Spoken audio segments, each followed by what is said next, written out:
গাড়িটা তো কিনলাম। ও লাভি ফকিররা গাড়ি মানে কি কিনতে পারে? লাভিরা একটা ফকির, ওর বাপ মা ফকির, ওরা করে ভিক্ষে। তে গাড়িটা কিনবি কেমা? ওরা তো ফকির, আবার আমার সাথে আসে মজা করতে। আমার সাথে আসে মজা করতে।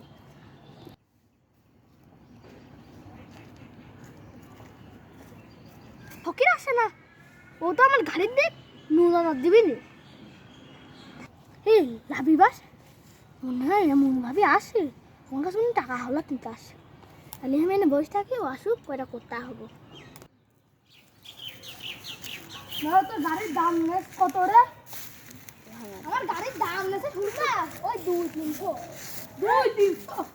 আমার তুই যে গরিব বলিস প্রত্যেক দিন, আমি জানিস তো কত বড় লোকে কোন ইন্ডিয়া 30 তলা বিল্ডিং করে, 30 তলা। এই ঘড়ির দাম কত জানিস তো? কত? ওই প্রায় 100 কোটির উপর, 200-300 কোটি হবে না।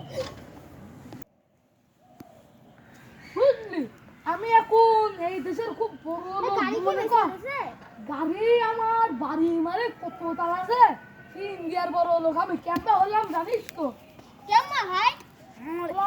আমার বাজার কাটে 30 কেন দোকান, এখানে সামনে 30 কেন, আর পিছনে 30 কেন, তার সামনে 30 কেন। আমি ভিক্ষা করতে তো একদিন বড় লোক একদম প্রতি হতে, একদিন আমার 100 কোটি টাকা দিল, তাতে আমার বড় বড় বাড়ি ঘর বিল্ডিং। ভাই তুমি যে এত কথা কইলে আমার তো একটু বিশ্বাস হচ্ছে না। বিশ্বাস হচ্ছে না? আমার সে আগে গরিব বলতে, এটা আমার আইফোন প্রো ম্যাক্স রয়ে দেখে আমার বাড়ি দেখ 30 কেন দোকান দেখ। এটা আমার কত 30, এক জায়গায় 30 তলা বিল্ডিং, এটা 50, 60, 70 তলা বিল্ডিং। দেখ তো আমার কত বড় বড় এখন বাড়ি।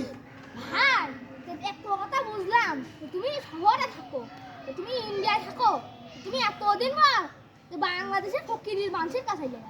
ওই আমি ধরো লোকজনের পরীক্ষা করতাম, আমি তো গরিব না, আমি আসলে সরকার ভিক্ষে করে দেখতাম কার মন কত বড়। যাই হোক ভাই, তো তুমি কি কার মুখ দেখে আমার কাছে নিয়ে? ওই না, এমনি নামাজের জাতি, আমি তো আজানটা দেখছে, তাই আমি বললাম কি ও গাড়ির পর দেখছে বসে, তাই ও দেখে একটু নামাজে নিয়ে যায়। তাহলে ভাই আমিও না নামাজ পড়তে যাই, চলো যাই দুজন। চলো যাই।